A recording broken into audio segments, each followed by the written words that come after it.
الحمد لله رب العالمين والصلاة والسلام على سيد المرسلين أما بعد فأعوذ بالله من الشيطان الرجيم بسم الله الرحمن الرحيم إن الله وملائكته يصلون على النبي يا أيها الذين آمنوا صلوا عليه وسلموا تسليما اللهم صل على سيدنا ومولانا محمد صلى الله تعالى عليه وسلم قرة عيني بك يا رسول الله عدد ما في علم اللہ صلاة دائمة بدوام ملک اللہ۔ اضحیہ یعنی قربانی کا بیان، مخصوص جانور کو مخصوص دن میں بنیت تقرب ذبح کرنا قربانی ہے، اور کبھی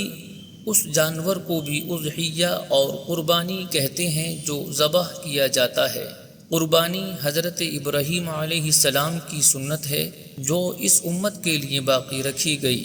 اور نبی کریم صلی اللہ تعالی علیہ وسلم کو قربانی کرنے کا حکم دیا گیا۔ ارشاد فرمایا فَصَلِّ لِرَبِّكَ وَانْحَرْ،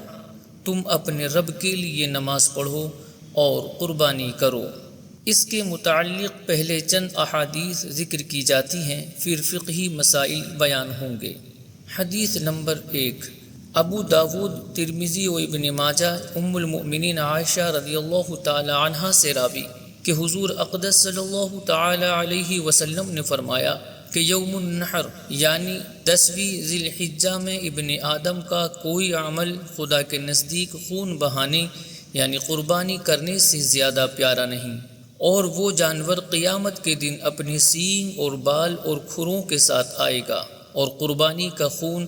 زمین پر گرنے سے قبل خدا کے نزدیک مقام قبول میں پہنچ جاتا ہے، لہٰذا اس کو خوش دلی سے کرو۔